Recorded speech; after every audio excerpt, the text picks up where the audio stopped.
It's a dog. Prayed for this and it happened.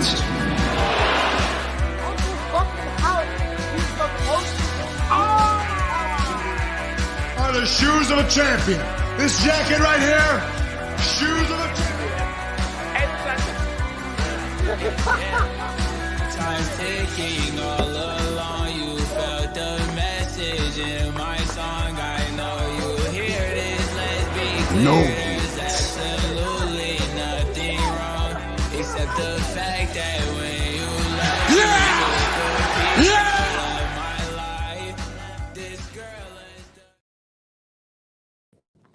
What is going on, people? We are back on another week. It is Dev and Dilly, the wrestling podcast you all know and love. We took a week hiatus, and God damn it, we'll never do that again because fuck, we tried to take 1 week off for the start of football being back, and geez, did that ever fuck us? Because now we got to talk about 3 pay-per-views that have been. Like, what the hell? We try to take a sabbatical, and we get fucked. Dude. So where do we start? Right. We get no days off. We got a lot to go over here. First things first, though, welcome to the podcast. If you're new here, make sure that you like, follow, and subscribe on X, Instagram, TikTok, all the social medias. We're at Dev and Dilly. You can see it right at the bottom of the screen. Like I said, we didn't have a podcast last week, which means that we have 2 weeks of wrestling to talk about. So we got to just bring it all the way back for a second, people, because we still have not talked about Bash in Berlin, Nope. No Mercy, or none of that. So let's back it up. All right, OG, I'm about to start off high. I thought this was the worst pay-per-view of the year. Worse than Money in the Bank? Yeah, 100%. 100%. I don't even think it was close. You know, it's funny. I didn't like it really either. It seems so short. You get 4 or 5 matches. It always seems like, I don't know. It's almost like, so I've been watching old pay-per-views on Peacock. And it's just like, this could have been like a house show. Yes, I agree.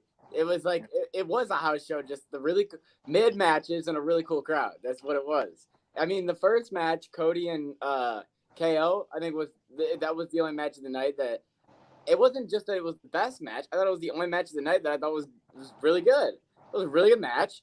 And then it went on for like almost a half hour. I was surprised. They just started cooking. And then after that, everything was pretty forgettable. Yeah. I think like that first match, man, I was like, man, they're cooking for a long time here. Yeah. You know? But I was like, oh, yeah, because it's fucking 4 matches. So you got to give them 45 minutes each to fucking cook. So I'm like, all right, okay. All right. Well. Then we get to the women's tag match, and I was like, okay, like that was fine. We weren't expecting anything big either. Okay, new champs, cool, right? And then I think where they lost me was we get to the strap match, right? Oh God. I didn't give a fuck, bro. And I'm not gonna lie, I know it was predictable and blah blah blah. Yeah. But the second this turned into a finisher fest, I was like, okay, can we just end it? Oh man. Can we just end the match, please? When they were, I mean, I didn't give a fuck about the strap match. Fucking Drew's carrying Punk around, and Punk's behind his back, hit a fucking like corner button, buzzer and shit. I'm kind of like, okay. All right, let's just get it over with, man. Like, okay. And then they did. They got it over with. And I think the biggest thing that we can bounce back and say that we're happy is we are getting the ultimate payoff that we expected. We're getting Hell in a Cell at Bad Blood. Thank God they did that because that's the whole reason we went through this. Yes. To get to that. And also, I think that the fact that the last time there was a strap match, they didn't have to do the 4 turnbuckle thing. It was just Brian and The Fiend. And at this time they did. So, like, if they would have not done the 4 turnbuckle thing and just made it like a strap match and then, you know what I mean? Like a dog collar, basically, right? Yeah. I think that would have been better, in my opinion. Yeah, you just beat the shit out of each other and then pin somebody. That would have been better. That whole touching the corners, I was like... You can still do the 3 GTSs and then pin them. Yeah. You know what I mean? Yeah. So, that was my only thing. Liv and Dom versus Rhea and Damien. I mean, was it good? Yes. Was it also uber predictable? Yes. Oh, fuck yeah. Oh, yeah. I think we kind of did that's that. where I am somebody that likes to advocate that it is not bad to be predictable sometimes, right? But in this case, I needed anything, just something. I was like, okay, here comes Carlito on the Judgment Day on the apron, distracts Rhea, false win. Rhea hits Dominic, and then she pins Liv. Okay, now she sets up the rematch, and it was like, I love this, yeah, but it was like, this could have been on Raw. Yeah, you actually. I remember before last podcast, you actually called it out. Kind of what was going to happen. Because you had mentioned Rhea finally hitting down, getting down, and it's like okay, I can. I mentioned before in the past as well. Like I didn't like the predictability, or things were so predictable. A Right. lot of these things were predictable. The only thing that kind of threw me was the tag team thing, but I didn't care enough about that. So it's like the predictability of everything else is like, okay. I can honestly say I think some predictability is good, but sometimes it's like okay, like enough already. It's like it. I want more of those jaw dropping moments that I didn't see coming. I know you can't do it Yeah. every fucking show, every fucking match, but it's almost like, okay. Here comes Carlito. Here comes Judgment. I mean, you can kind of pick it and see it coming. You know what I mean? So I agree. And that kind of sucks if we're being real. You know, that's it it. kind of sucks. But Yeah. like I said with the last match, I guess the silver lining is we have the payoff. The Bad Blood match is set for not just Rhea and Liv, but also for Finn and Damian. Yep. Yep. So that is really good. I'm happy that, you know, the things that we might not have liked at Bash in Berlin, we went through, like I said before, to get the payoff at Bad Blood. Yeah. So then we move into the main event, and this is where they would have won me or lost me, right? And they had me in the first half. They really did. Because the first half was what we saw at Crown Jewel. Randy being difficult with the arm that's chopping him, and then Gunther fighting through and still chopping the shit out of him, right? Yeah. I think, I probably speak for a lot of people, when I say it was the last 10 minutes of that match that just fucking, dude, I can speak for Devin, because Devin wanted to be on this pod today, and for only one reason, and that was to shit on this match. Because when Gunther had him in the sleeper, and then Randy got out of it, and then Gunther put him back in, and then Randy was getting out of it again, and then it got tighter, and then he went to sleep. That whole 7-minute thing, I didn't need. I agree. Dev was the same way, and I that's agree. why he was like, fuck that. So, yeah, that was kind of where it was like, all right, I get it. And then Devin was like, if these motherfuckers shake hands after the fucking match, I'm going to lose my mind.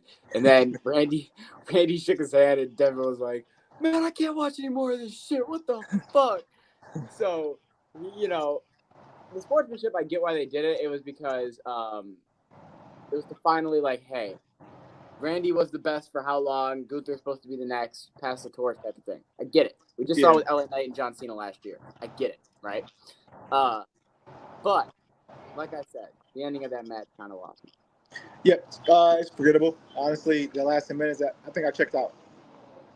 Yeah. I remember watching Randy's hand go down. I said, he put him to sleep. I mean, I agreed to passing the baton. I get that. Symbolic that was. I'm like, Randy just went to sleep. That's how we ended this. Okay. Yeah, I could have deleted that last 10 minutes of that match out of my brain. Honestly, bro, I checked out. I was like, done. At that time, I was ready to turn Bash and Berlin off. I'm like, okay, it's fucking like Harry Potter on or something. You know what I'm saying? Yeah, like, well, good thing it was just be done with it, bro. Bro, I was done. Harry Potter. Fucking crazy. Yeah, God. man. Fucking. So, Fashion Berlin overall, like I said, not my favorite pay-per-view of the year. We'll just go with that. Yep. Very next night, though, however, we had NXT No Mercy, and I thought this was a great card, top to bottom. Don't want to go match by match because there's some matches that I think are a lot more important than others. Obviously, do want to start by talking about the first match of the night, which was Chase U and then Fraxium. The fucking tree. Okay, first match they put on was a 10. Second match they put on was an 11. And the third match they put on was a 12. And what's crazy is these guys have this chemistry, and None of them are actual fucking tag teams. There are all I four know. singles guys. You know, if you You're really right. think about it, they're all Yeah. four singles guys, but they have insane tag team chemistry. We get the Fraxium win. We get them retaining the titles. And then we get, finally, the fucking Rich Holland heel turn. I knew it was going to happen at some point. And then we finally get it, and Rich beats the shit out of everybody. And the next week on NXT, he beats the shit out of everyone else again. So, Rich is beating everyone's ass and Chase U, and I think Rich Holland's never been more interesting. So I love it. I agree. You know what's funny? I thought Rich and Pete, their stories are interesting to me right now. Just fucking people up. Yeah. Don't give a fuck. Just beating the shit. Love it. Love it. Absolutely love it. I agree 100%. But honestly, Badil, that I think I had Chase U winning. Yeah, you did. But I was okay with taking that L though. Okay. Because it was interesting. Rich beat the shit out of you. I was great. I was like, okay, I'll take the L on this one. Okay, it's cool. I take that one. At least it wasn't like some. You're now ahead of Devin in predictions if you care.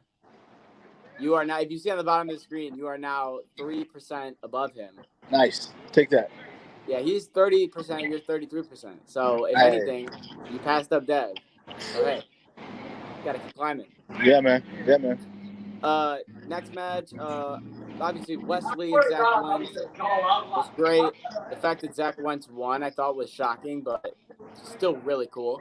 Obafemi, Tony D'Angelo was great, but obviously predictable because we knew Obafemi. We had Roxanne Perez versus Jada Parker. We both love Miss Parker, but could not get the job done. But then after the match, we had Julia. Julia finally made her surprise debut. I thought her aura was fucking there. I thought her entrance was there. I thought everything about it was there. And then we just saw her make her in-ring debut against Chelsea Green on NXT, and she looked fantastic. So everything about Julia in this first week, 2 weeks, whatever you want to call it, has been great. No, I agree. I'm about to change my location. I thought that it was a good match. I love the ending. So I'm like, then her coming out this week, like NXT, I thought just continued to add to it. It's interesting. I love it.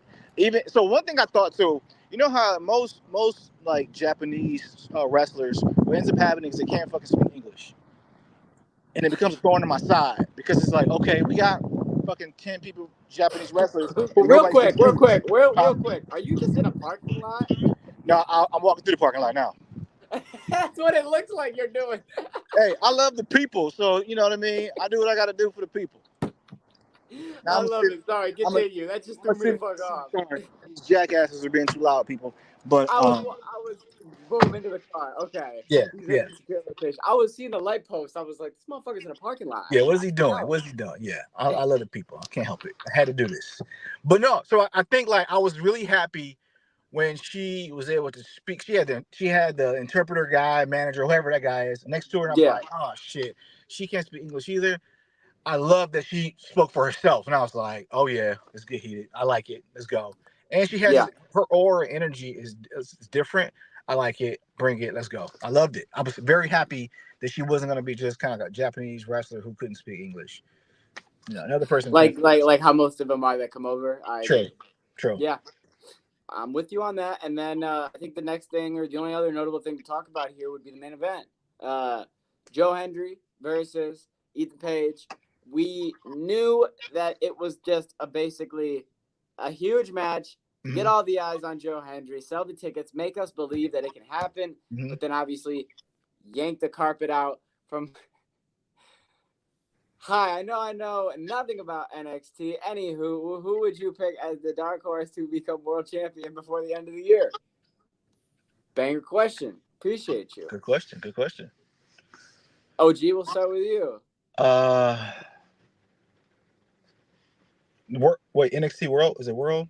Yeah, they said world champ. So who would beat Ethan Page by the end of the year? I think that's, I guess we won't say end of the year. Let's say by WrestleMania season, like the wrestling year. You know what I mean? Honestly, I mean, it's not a dark horse really, but I want Oba has to take that. So Oba has to lose, so Oba can take that. Do you think, okay, because my thing with Oba is I think Oba's going to just fucking relinquish it.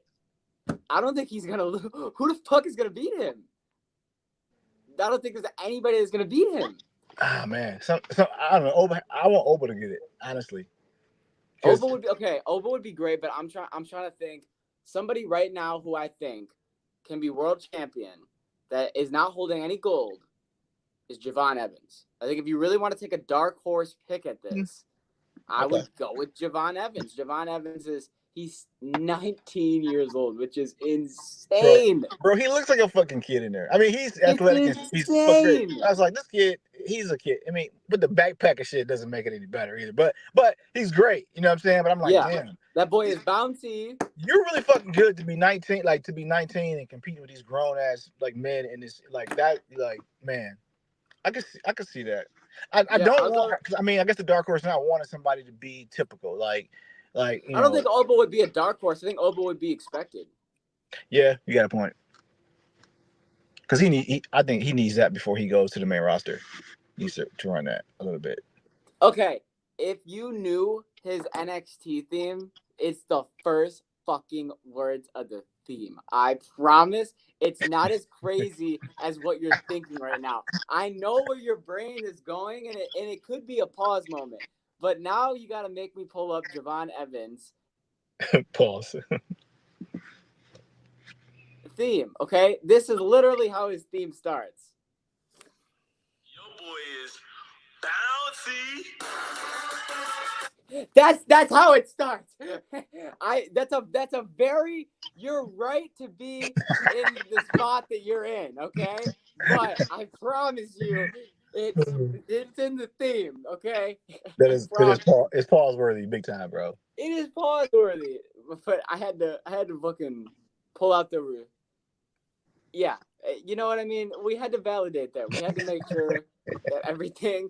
Look, man, fuck. Okay, Javon Evans decided that he wanted to put that in his theme. That makes it his catchphrase. Therefore, when I talk about Javon, it's gonna pop out of my mouth. We need to accept this now. And then Okay? we gotta move on, Dale, because this is getting bad. I would, but the problem is, it's so much. So now I gotta just keep responding, and then I can't. Oh, All right. jeez, you gotta stop. So main event was exactly what we thought it was gonna be. Yeah. Pete Dunne beat the shit out of Trick, and then Yep. Trick released a diss track on him that I thought was amazing. Did you see that? I saw that video and everything. So now we got Trick rapping all the time and talking about his tracks. So all right. Yeah. All right. I won't shit on John Cena right now and say anything about it. But yeah. Oh yeah, I caught that. There'd be no reason for you to shit on John Cena right now. No. But you know how hard. Wait, man. I kind of talked about John Cena pretty bad. I thought you respected him. I thought. No. I'm saying prior I thought to Club Shay Shay helped. No, it did. But you remember before the Club Shay Shay, I talked about John Cena. I thought it was corny as fuck trying to rap and shit. But that's why I'm like, I don't want to. I'm not gonna talk about John Cena like Speaking rapping. of Club Shay Shay, god damn, he got some bro. shit. You see R-Truth? He's a treasure, national treasure, bro. That boy R-Truth said, R-Truth is like 10 years older than him and said, I know he is, right? Jeez, man. Oh, he's so fucking great, man. And just the fact that, did you see what R-Truth did the next day? No. He went on Instagram Live and made a video of him just smacking his soundboard and huffing and puffing. He was just going, oh, that's mama chill. Ooh. And I was like, bro, this is not okay.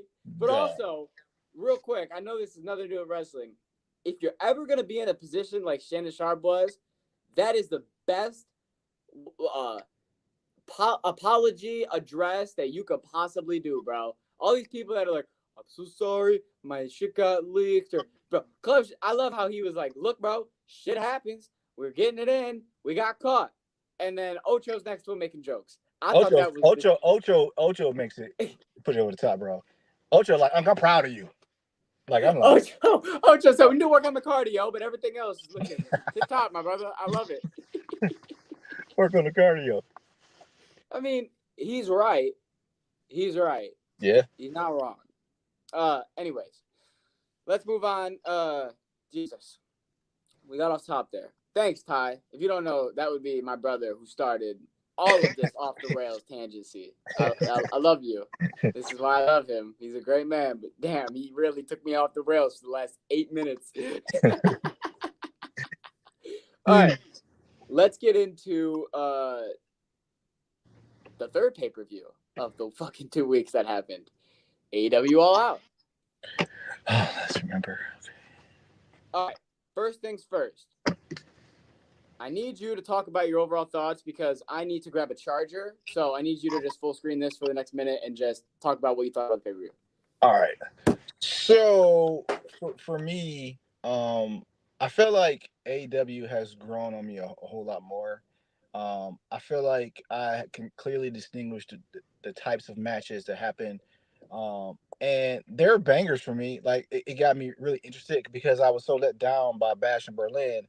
I couldn't wait actually to watch all out because I'm like I knew I would see some good matches, but I see something I see stories being told, but I see great wrestling, and I was really looking forward to it. NXT kind of helped, but All In definitely kind of helped almost redeem that long weekend of watching wrestling. It definitely provided some redemption there. So I thought it was good. Honestly, I was comparing it the entire time to Bash in Berlin. So I was fucking like, this is what I've been waiting for. I actually thought that I would get a full weekend of 3 days of it like that. But I take away and kind of look at All Out as a way to wrap up the whole entire weekend. So I enjoyed it, man. Honestly, again, because I was so let down at the beginning of our wrestling weekend, or whatever. This 3-part. Yeah, so I was like, good. This is perfect. This is a great way. I feel bad for my wife because she's like, you're fucking watching wrestling again. I was like, yep, I am. You're like, look, I don't want to, but I have to. I feel like that's how it is now when I'm out. Whenever I'm in like a social setting with my brother and his friends and stuff, and I'll be out and they will always be like, what is he watching on his phone? Oh, it's wrestling. Yep, I got my AirPod in. I'm watching my pay-per-view, and now every time I'm in that situation, I think of you when you were at that cookout, mm-hmm.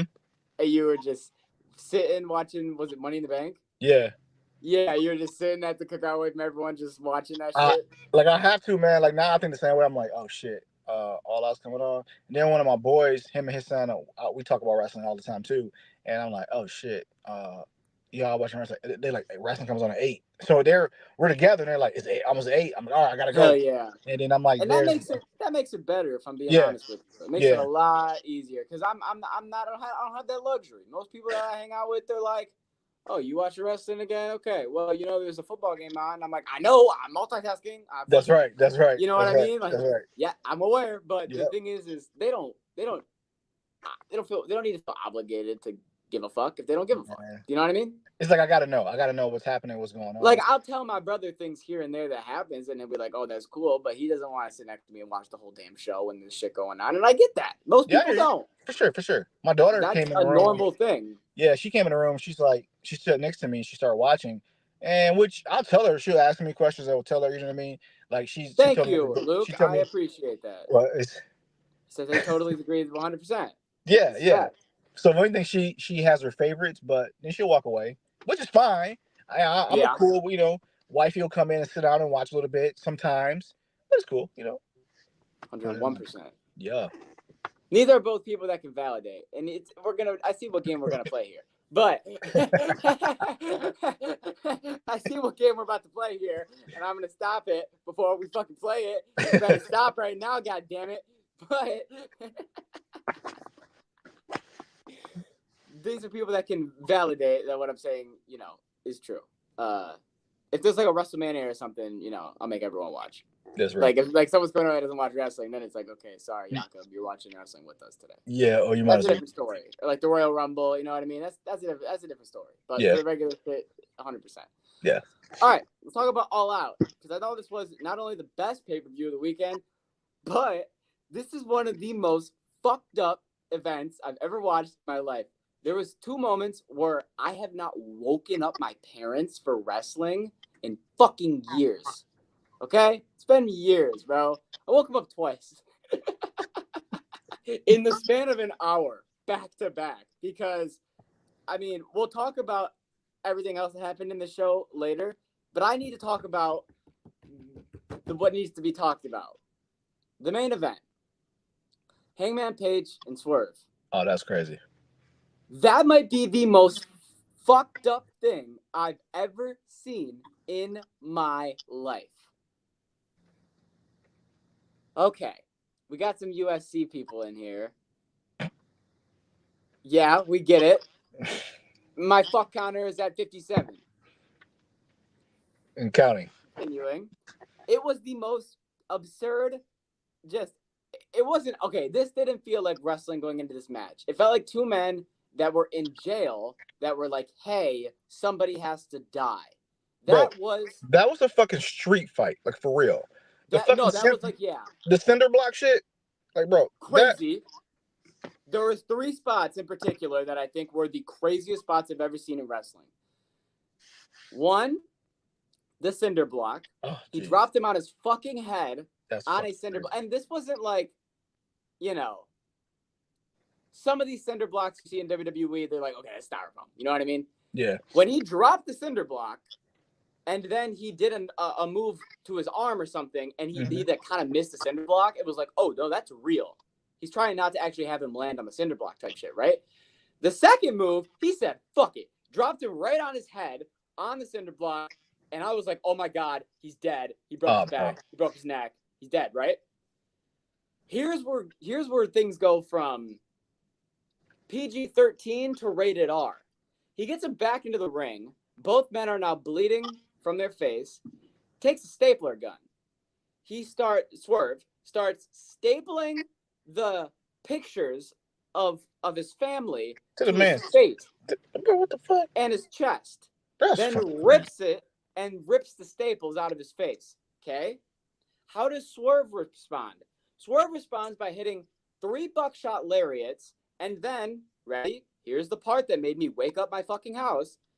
He sticks a hypodermic needle in his fucking face with the needle coming through the lip, super kicks him in the mouth, takes a steel chair, smashes it through his head, unprotected chair shot, with the hypodermic needle in his fucking mouth.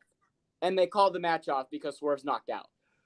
I was like this for 10 minutes. No, bro. I haven't seen anything like that in my years. Ever. To the point where I had to Google after, what the fuck do they use a hypodermic needle for? And then as I was going more, it was like, what the hell? This has nothing to do with getting a pinfall in a wrestling match, bro. That's fucking each other up, bro. Bro, I have never in my life in watching wrestling ever seen. I mean, I remember the Undertaker and Mankind off the top of the steel cage, but it like this right here. That was just unbelievable. I can't believe they was doing that to each other. Like I saw something said after All Out, like they were taking time away from wrestling. I said, "You're damn right. They're fucked up. Like they're physically fucked up. Like bro, like yeah, no, it was that was insane, man." This isn't wrestling. That's not wrestling. Hey, bro, I was thinking, like, how, like, they did a walkthrough before the match and shit. Hey, well, we're going to do this. Who is like, I'm going to stick a hypodermic needle through your cheek. Like, that's cool. Like, bro. Hey, I got an idea for how this match should end. Yeah, How do you feel about me taking a hypodermic needle, sticking it through your mouth, and then taking a steel chair, smashing it through your skull, and that's how we end the match? And Swerve had to go. Sounds good to me. I need some time off anyway. What? I need some time off anyway. Sounds good. I need a good way to write me. I will say, I was worried about this match because I was like, this is the most personal shit you can do. When a man burns down somebody's childhood home, it's, you know what I mean? It's I want to kill this guy. How do you book that? Well, they fucking booked it. They tried to kill him. It was murder. I thought even watching the house burned down thing, it was like, man, Swerve, like this is a house that you don't like. Talking about spending generations here. It's like, oh, okay, all right, whatever. But the burning the fucking house down itself, to me, I was like, this is cool, love it, wanted to see it. I couldn't wait to see the match. But then the match definitely didn't disappoint. I've never saw two people in a fucking match just literally beat the shit out of each other, but not just like punches and kicks, but they were using objects, not just a fucking kendo stick or table. fucking needles and shit, the fucking cinder block, that kind of stuff. Like, and not just like styrofoam or like, you know, you can see him put his hand up. Like, I mean, slamming a man's head or neck on a cinder block. Like the fucking hypodermic through the cheek, bro. Again, I just want to know when they did the walkthrough, who was like, yeah, I'll do that one. You can shove a needle through my fucking cheek, then fucking chair shot, kick me in the face. Like, I just want to know, you know what I'm saying? Because for me, I'm like, I've never seen. I've seen like great injuries, like let's say mankind tossed off top of the steel cage, fucks his back. You see shit like that, or I got like nails or tacks in the ring, falling at and it's stick. You see shit like that, but that's another. It was another world, bro. Another world. I mean, just listen. I mean, jeez.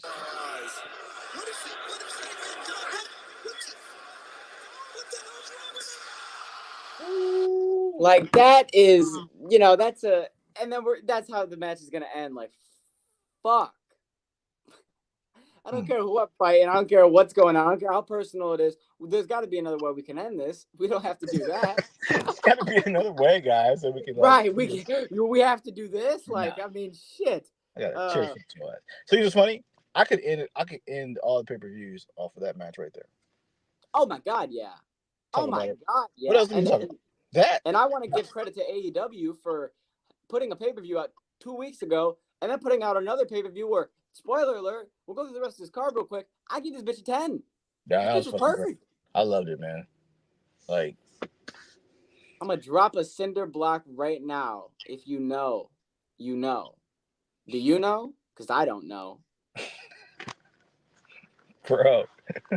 If you know, you know. Shit, I feel so uncultured right now. It's okay. It happens. Oh, he's gonna take a shit. I understand. Sorry, I'm a little bit slower. It takes me a minute. You gotta. Oh, jeez. I get it. All right. Sorry, Dill. You gotta bear with me, man. Will Ospreay and Pac.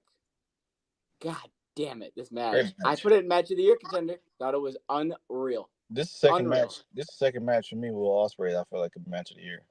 Yeah, because every match this motherfucker puts on, just so you know, is match of the year. I just want to see him, bro. Like, that's just dope. That's good shit. Yeah, I agree. I thought the match was perfect. I thought you did stay on topic. I will give you full credit for the cinder block thing, 100%. Tyler, I'm gonna stick a hypodermic needle in your mouth if you don't stop it. All right, let's move on. I could never do that to him. I couldn't even do that to him. Even if he was like, do it, I'd be like, I don't like needles. Shaking his head. I can't do it. All right. We just talked about Will Ospreay and Pac. That was a 10 out of 10 match. Willow Nightingale and Chris Statlander in a Chicago street fight. Thought this match was fantastic. Chris needed to get her win back, and she got it. Willow looked great as well. Yep. I thought this match was great. No arguments, bro. I thought it was great too. Yep. I just loved the fucking pay-per-view, bro. It was fucking great. Yeah, I thought Daniel Bryan, Jack Perry, AEW World Title. I thought that match was great. I give it to you know how I felt about Daniel Bryan, but I think he's still a great wrestler. Can we talk about what the fuck happened after the match? That was just as fucked up, if not more fucked up, than what happened in the main event. Because I'm not talking about how he got jumped, okay? Bryan got jumped by the BCC, got kicked out by Claudio. Actually, I knew it was happening, right? Because there was no music. So we were on the ring. I'm sitting here like, something's going to happen. Just get it over with, damn it. Like, you know what I mean? Like, just do it. Uppercuts him. What I was not ready for was from Jon Moxley to take a plastic bag and that's fucking crazy. Bro, that's crazy, bro. While Wheeler Yuta, like a sad fucking child, was like flailing his arms as Pac was holding him back. That was fucked up. Bro, I saw somebody say, I've never seen this level of violence in wrestling before. And I was like, I don't know who unleashed this shit. It was definitely entertaining, but I was like, hey man, help my man, bro. He got a fucking. We're just gonna kill him. That's what I was saying. Yeah, we gonna kill him like on TV like that, like bro. That shit was. I like it. It's like I said, bro. if I'm sitting at my TV going, wow, John, fuck you. You did your job. You sure did. You did your job, because that's exactly what I was saying. I was like, really, bro? Killing Killing this man? I don't understand why we're trying to kill him. Yeah, come on. Bro, that was like... yeah. Hey, So, I'm over here like, I think you're taking this shit a little too far, Mox. Like, you fucking people up, that's cool. But with the bag, I mean, that's some shit you just don't do. Like, people don't, you don't put a bag on somebody's face. I think what they're trying, I've been trying to figure out the last couple weeks, because they're going with this new heel Moxley direction, right? With like him and Marina. And I've been trying to figure out what is the gimmick, right? Mm-hmm. Here's where I'm at. Think of like Tony D'Angelo Hitman kind of style, okay. But like bar club. Okay. Okay. What I mean by that is Tony D'Angelo is like a mafia, right? Mm-hmm. I paid this motherfucker to get you. Yep. V is more of like, I'm not gonna pay anyone. I have the guys that will get you, that will kill you, that will get rid of you, and then we'll move on. Does that make sense? Yeah. That's like the best way I can describe it. So I guess a bar club cult leader, I guess. I'm trying to figure out how, but I love it. I like it, is what I'm trying to say. I really like it. I agree. Let's do more of it. Not fucking bags, but... The only other notable thing that I wanted to talk about from this pay-per-view was second straight pay-per-view that Mercedes Moné had a wrestling match, and I didn't give a fuck. I didn't either. It was not, and then I went on Twitter, and people were like, oh, this match wasn't good. And I was like, oh, it's almost like, okay. I love Sasha Banks. I thought she was great in WWE. I don't know what it is with this character right now. I cannot get behind it. I don't know what it is. Yeah. I'm trying. I'm fucking trying, man. And last year, before she got hurt in New Japan, I was with it. I was with her. I thought she looked great. But ever since she came to AEW, I can't put my fucking finger on it. But there's just something about her that's just turning me off. You know what it is? Bad Blood is the next pay-per-view. For me, it's like it doesn't fit. She's still more WWE-ish to me. And when I watch AEW, like you saying some I mean, she's a great athlete, all that stuff, but I don't know. It just still seems kind of... I agree. I think she almost is just better for WWE just in terms of like the acting and everything. I really agree with that. Yeah. Like those guys they're ready to start their acting careers, and you know what I mean? It's more that AEW, like it's just different, bro. It's a different breed, and I just feel like it didn't fit. You know, I watch it. It's lackluster. I'm like, okay. Can we see somebody else now? Like I'm ready to move, like fast forward through her match and get to somebody else. I actually have no interest in watching her in AEW, to tell you the truth. I agree. Taco says, okay, cool. So does Taylor Swift have anything to do with the Bad Blood pay-per-view? Or is that just too much speculation? Here's where I had this same thought process, Tyler. Bro. They haven't revealed the theme. So we don't know if they're going to do it. But if these motherfuckers actually make the theme song, you know, we got bad blood. Bro, you cannot. I'm telling you right now. You cannot. Okay, here's the thing, Tyler. The promotional person who has been doing the promotional things for the past couple months has been Metro Boomin, because it's in Atlanta. He's been doing shit with Cody Rhodes. So I think it's going to be something with Metro Boomin. I agree. Now, if they do a Bad Blood remix with Metro Boomin, you win. You got me. There you go. Okay. Okay. You want to put them both and do that and make all the money? Boom.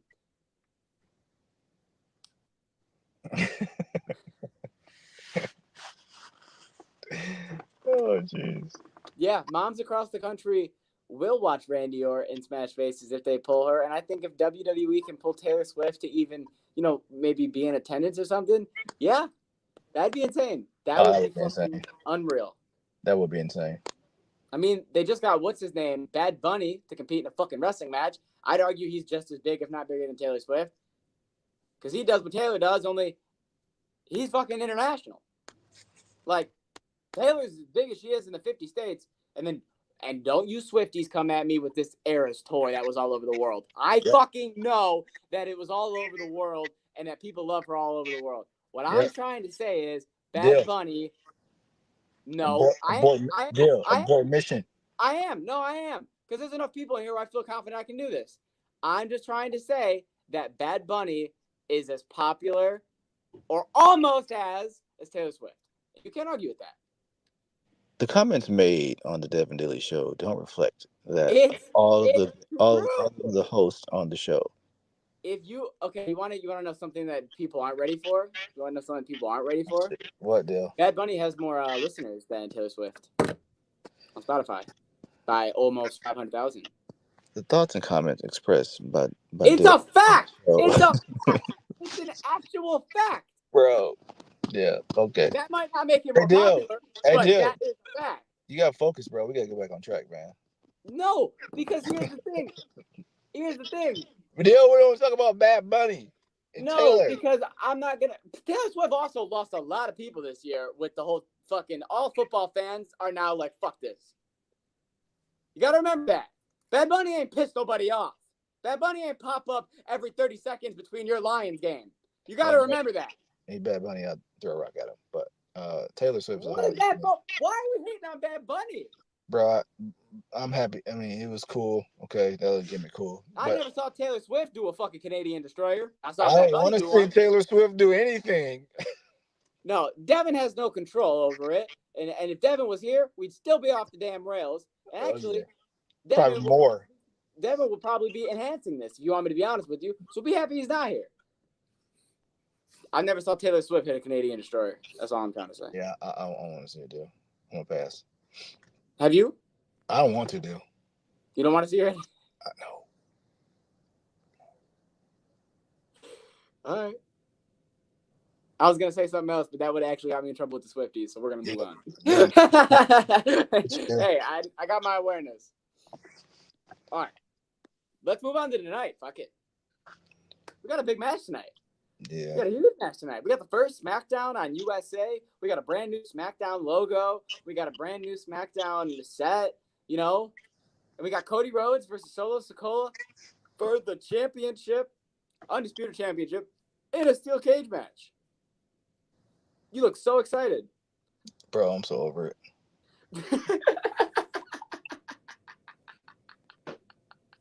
Well, what do you think tonight's going to be? What do you think tonight is going to be? It's gonna be the You typical. go and then I'll go. I think, of course, they go at it. Somehow, Bloodline finds a way to interfere. Cody still keeps the belt. Solo doesn't win. Like, Roman hasn't been on in a couple of weeks, so you know what I'm saying. Like, kind of predictable. The Roman part, I'd love to see Roman, but I don't know. I'm just not sold on Solo. To tell you the truth. And honestly, keep watching the Bloodline, bro. They're fucking like little critters now, bro. Like, they're little, all of them, these little antics and kind of characters that they are. It's so different from the original Bloodline. It makes me laugh, but it's kind of like I'm over it. You know what I mean? Like, let the interference happen. Like, you know what I mean? Like, I see where this is going, but I'm just fucking over it, bro. But seriously, like, all of it. I mean, So Jacob, you don't think any Roman, you don't think any Jimmy, you don't think any Paul, you don't think anything. tonight, I think Roman. I think we get it. I think if we don't pull the trigger now, what the fuck are we waiting for? Yeah, I can On see all that. three. I'm so serious. And I know people are gonna go, this is like the third straight time you've said it. Survivor Series is in a month. Yeah, If we're doing war games, let's fucking go, people. you gotta We start gotta building. do it. Yeah, you got to. So I think tonight you're gonna have. All right, here's where I'm at. Okay, tell me how you feel. All right, tonight you set up Jimmy, Paul, and Roman returning. Okay. Mhm. And then I think you set up for Braun Breaker and Jey Uso at Bad Blood. That's the first time that we get Jey Uso gets cost, and that's how Braun wins. Because how do you bring Jey Uso into this, right? Because Jey Uso's whole thing is going to be like, I'm not getting involved. But True. until they get involved in Jay's bullshit again, then Jay's going to be like, all right, I'll get involved if I have my brother and my fucking tribal chief. And he will. So that's what I think is going to happen. I think you're going to get all three tonight. It's the premiere of SmackDown. All eyes are going to be on this show for big things to happen. And the fact that this is kicking off the show, I think it's literally the show's going to start with a fucking bang. It's going to be the thing where they're going to be talking about it all night. Yeah, you have to. I think you have a great point as far as segue into how you get Jay affiliated back to Bloodline. I feel bad for Jay again because the man should have got some singles gold by now. but he's not going to take it from Braun. I think some interference happened. Now all of a sudden you can get Jay back with his brother and Yep. Roman. And I think it's a great segue to that. Great idea. Kick it off with a bang. Again, I am so not sold on Solo, not Bloodline. It's like almost comical. You know what I'm saying? Most times you have a character in a faction. Do you know what I think? Do you know Huh. what I think? I think Solo is becoming, and I think this is a great term for it. He's becoming a forgettable villain in a hero arc. Yeah. And what I mean by that is he's becoming like, okay, you play a video game and you have that final boss villain that you have to beat, right? But then you also have those bosses along the way that they're hard, they're a bitch. But then when you beat them, you're not thinking about them again, right? True. That's what I think of with Solo, and I think Jacob Fatu is the final boss. True. Or no, the Rock's the final boss. Rock's What am I final saying? boss. Yeah. I think it's like to compare it to what's that game? Elden Ring. To compare it to Elden Ring. Like all these fucking monsters, they're hard to beat, right? But once you beat them, you're like, okay. But Dale, You know what I mean? the thing I That's don't, Solo. the thing I get Solo, the Tongans, Jacob, they're all like rabid dogs. And we're not going to disrespect Tom. We're not going to disrespect Tongaloa though. I won't disrespect him. Not on this podcast. No, we won't. We won't. Not, I'm sorry. Not Tongaloa. But he's not. But everybody else is. It's like 100%. Most factions you have one person who is probably like kind of a little crazier or the yeah, one person. But now you got fucking 4 of them or 3. But it's like it's just too much. I'm just not sold on it.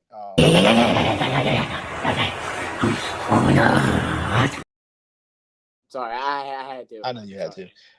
You can't add more people. Like you can't bring another cousin. That it starts to get too much now. At some point, you got to set it up for them to scrap.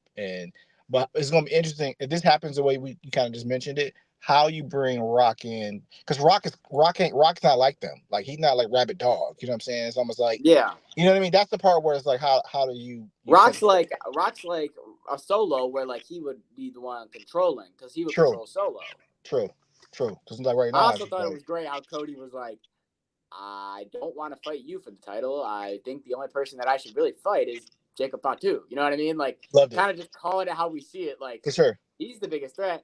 And then Jacob goes up to Solo and says, Solo, I love you. I love you. And hey, all this is just wait, Dill, like this. Wait, stop it, fucking phone. Oh, like, I'm like, are you praying right now, motherfucker? Like, chill out. Like, Solo, I love you. I love you, my tribal chief. My God. My tribal chief. I'll tell you what, that right there is the first seed planted. Whether you like it or not, that right there is the first seed planted. And I just what I was gonna say. I will take that. I'm over Solo and like Cody. Like I feel bad for Cody because Cody, I think Dev might have said it, or you or Dev might have said it a couple weeks ago. But like I can't wait to Cody get back. Like okay, he's he's finally reached his goal, this milestone. Now it's like now what? Like I want to see him in something. You know what I mean? You put him back at the bloodline again. It's like that's why I know something happens tonight because Cody is like I don't want to see Cody fight the bloodline in the fucking game. Like not. Yeah. No. Yeah, I agree. And then speaking of that, we have another thing that's going on tonight, and we got to stop with this shit, bro. So Kevin Owens is teaming up against A-Town Down Under, and there's a mystery tag team partner. Listen loud and listen clear, okay? I'm done with this shit, okay? I'm done. Stop. Like, fucking stop, please, because they do the who's going to be the mystery opponent for the IC title match. We've been building up all week. It's supposed to be Bronson Reed. Well, they won't make it Braun Strowman. That's just the obvious lame choice because he just fought Braun. Oh, no, I can go, Adam Pearce. I can go. And they fucking make it Braun. And it's like, okay, fucking course they do. Cody Rhodes needs a mystery tag team partner. Who could it possibly be? Well, it's not going to be Kevin Owens because that's too predictable. And they've been hyping it up all night, and it's going to be the main event. And it's Kevin Owens. And now on Raw, we have a mystery 6-woman who's going to be our tag team partner. And we're in Calgary, Alberta, Canada. Who the hell could it possibly be? And Natalya comes out. No shit, Natalya comes out. Yeah, come on. Like, and now this week we're getting, a mystery tag team partner with Kevin Owens. Everybody knows it's Randy Orton. Everybody knows it's Randy Orton. It should be Odyssey. Like, Odyssey fucking Jones. I mean, don't even get me started. Yeah, He bro. starts getting shit going, and then he's gone. Here you go. He's gone. He gone. Fucking see ya. So stop with the mystery tag team partners, please. We all know it's not a fucking mystery. Yeah. It's like me going, "Hey, OG, do you know what 5 plus 0 is?" Well, for the answer, I'll tell you at the end of the night. You're going to have to come back in 2 hours. You're going to be like, "Bro, I already know it's 5. There's no point." Yeah. Me go, "Oh, come back in an hour and a half, and I'll tell you." Dog. Why? Yeah, I don't know. Like, it is irritating because I'm like, it's Randy, or you're going to do some shit for some reason to make it Sami Zayn. Right. Yes. Agreed. It is frustrating. Very, very frustrating. Yeah, that's all the news that I have right now, and then we can get into top 5. Let's do it. Fuck yeah. Hey, Dijak, take those stupid sunglasses off. We're inside.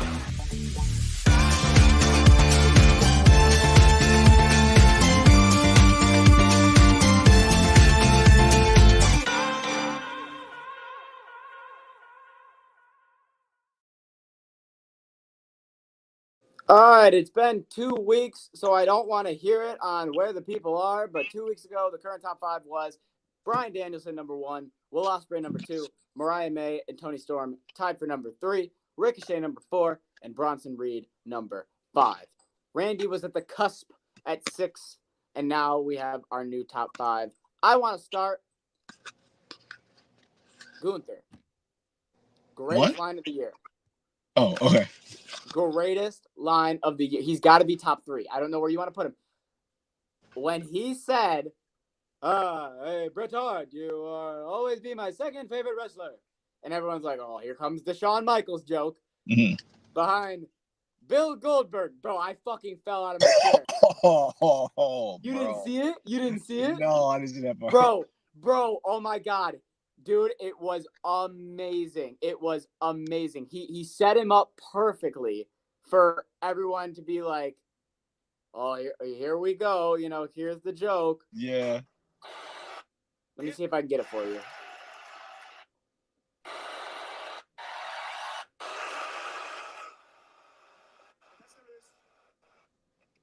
Here we go. So I wanted to take a moment to tell you personally that you will always be a close second to my actual favorite.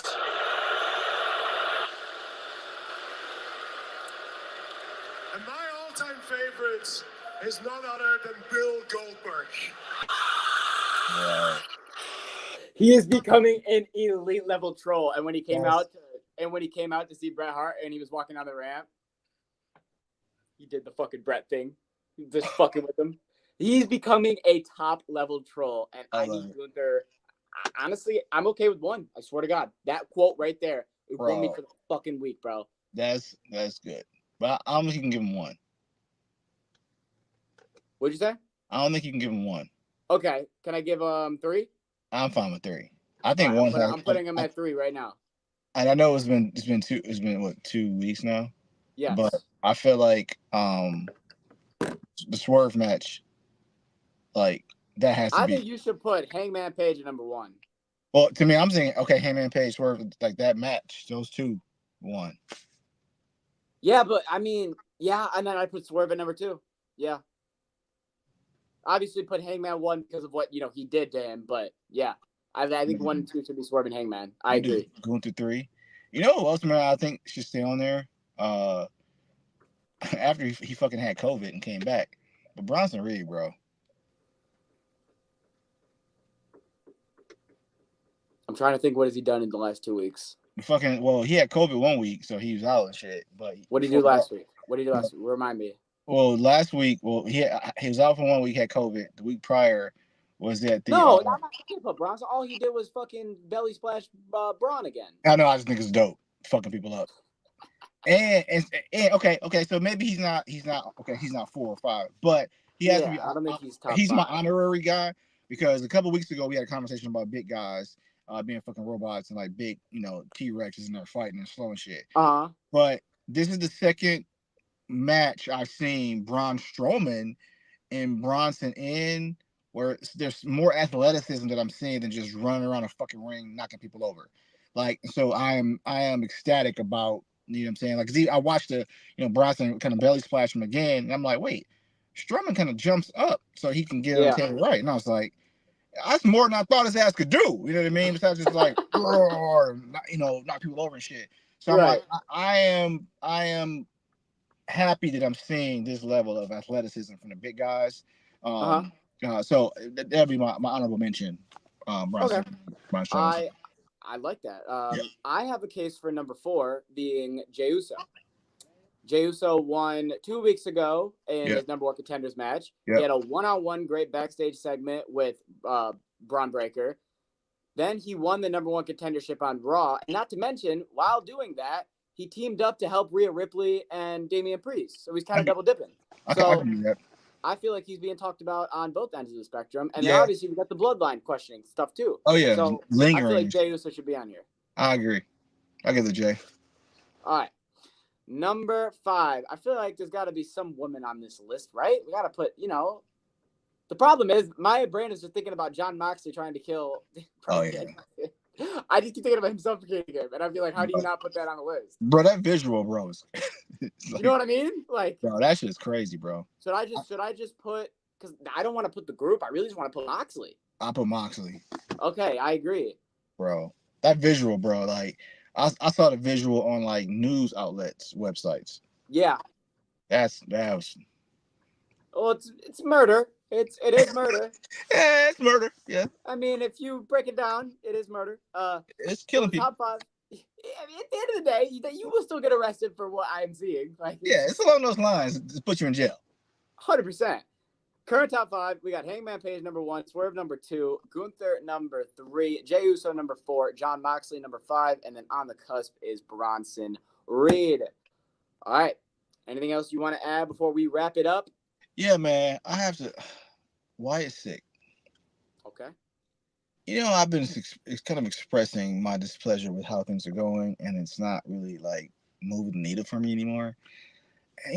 This match they had, and I read some things about like Uncle Howdy's character. One thing, if you notice, the fucking hair is annoying. It's like in the way. It's like, you know what I'm saying, like the long like wig, whatever, blonde hair, whatever.